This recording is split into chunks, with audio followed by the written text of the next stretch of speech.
Zach Abraham, welcome back to Undivided.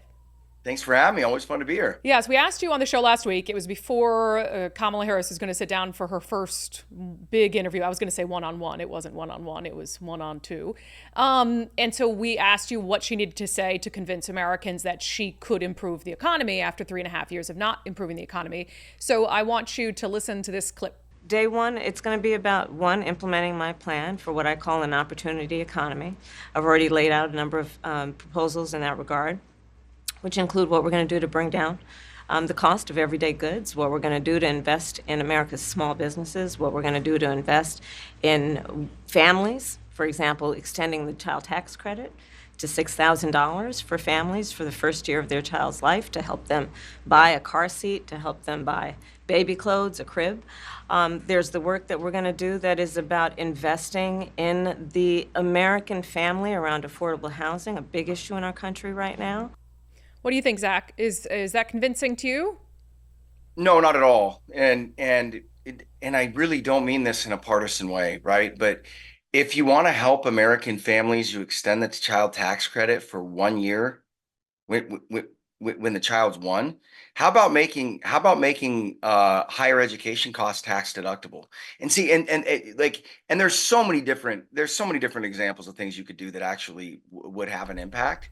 But and this is the problem I have, and not even just because of her political affiliation, but this is the issue that I have with a systemic liberal, right? Which is what I would call her, right? Which is they say they want to do all these things, but out of the gate, there are so many things that they cannot touch because they're politically married to them, right? So, like, for instance, why isn't, I mean, first of all, talk about, talking and not saying anything, right? Just, you know, meme after meme after meme, no particulars, no examples, except the child tax credit. And you're sitting there going, look, families are not indebting themselves six figures because they need an extra child tax credit in the first year of somebody's life, right? Why aren't you addressing that? Because you're married ideologically to the teachers union and to the universities, right? So, and you could go on down the map, but like, we got to decrease home prices, blah, blah, blah. Are you going to tell companies like BlackRock they can no longer buy up entire city blocks?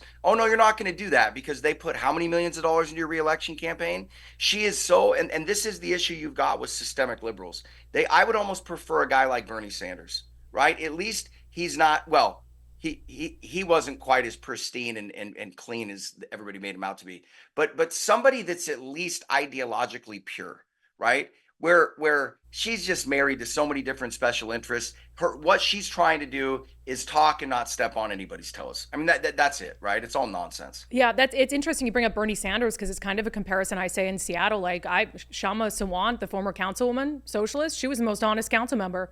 Like I never had to guess, where her position was, who she answered to, et cetera. I thought she was Looney Tunes, but at least she was ideologically pure, and if she took a stance, she meant it. Um, Yeah. on the so I agree with you. I also don't think that Dana Bash did a particularly good job at pushing back at like, okay, you're saying this now, but what about this? And then asking follow-up questions. So the first debate between Trump and Harris, unless one of them cancels, is coming up on Tuesday. Obviously, the economy is going to be a big issue again.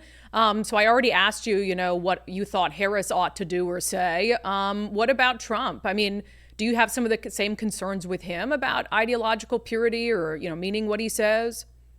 No, because I don't think that personally speaking, I don't ever get like I feel like Donald Trump is pretty ideologically pure in terms of I don't think there are a lot of sacred cows in this world, and I don't think there ever have been. I also don't think the idea of ticking off quote unquote supporters is particularly bothersome to him. And then the other thing that nobody wants to mention, but you're a fool to say it doesn't play a role, right? Which is nobody can promise him anything greater than what he has in terms of nobody's going to sit there and say, hey, Donald, I'm going to give you $2 billion worth of real estate if you do what I want you to do while you're president, right? So the bar is just so much higher.